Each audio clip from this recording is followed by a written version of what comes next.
I want to start out with a story. This story is a true story, by the way. Earlier this year, many of you might have heard, but fires erupted in San Francisco. Those fires spread over 60,000 miles, destroying over 60,000 miles? It was 60,000 acres. That'd be a long distance. But it destroyed over 14,000 homes. Those homes, the people had to leave. But that's not what I want to focus on. I want to focus on some people who live just below it in a place called Baja, Mexico.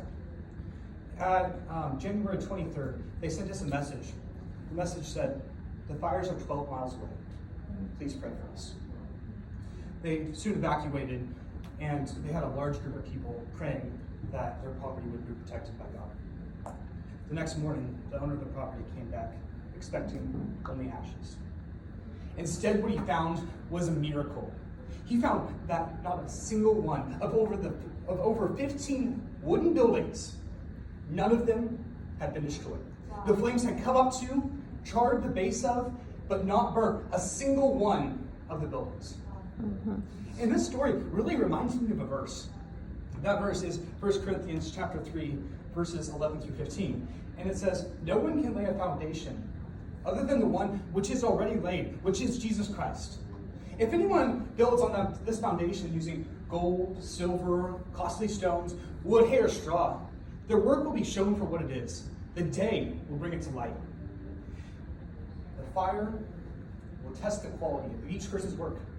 If what is built survives, the builder will receive a reward. But if what is built is burnt up, the builder will suffer loss, but will survive, only as though one escaping through flames." You see, those 14,000 homes that were burned were like the people who had built their house using the wood, the hay, the straw. But the people who were in Baja, Mexico, were like the people who had built using the wood, the stone, the costly gold, the silver. Because their work survived. What I didn't tell you about it was that they're a missionary base. They train and equip young people to go out all over the globe to serve God and spread His word. And that's what I want my house to look like. Because in this verse, it says there's two types of houses. One that's burnt up and one that survives. But before I go any further, I need to digress. If you're not building on the rock, like Adam said just earlier, if you're not building on Jesus' words, His teachings, His foundation, it doesn't matter what your house is built out of. It can be built out of the best stones in the world. It will still be destroyed because the waters will come and wash it away. You need to be building on the rock if you are to have any chance of building a house that lasts. And so, if you are not building on Jesus, I encourage you, begin doing so now. But that's not what I want to talk about. No, I want to talk about the building of the house. Because I believe that we've gone over, build your house on the rock. Don't build it on the sands. But how often have you heard, make sure you're building with the right material? Mm-hmm. Make sure you're building in such a way that it will last for eternity. Because I don't want to get to heaven and God say, "I'm sorry, Weston. You built your house, but it got burnt up. It didn't survive. You suffered loss." No, I want God to say, "Weston, here's your mansion. Thank you for having faith in me." Because there's only one way that you can build a house that will survive. One way to build for eternity. And that one way is through faith in God.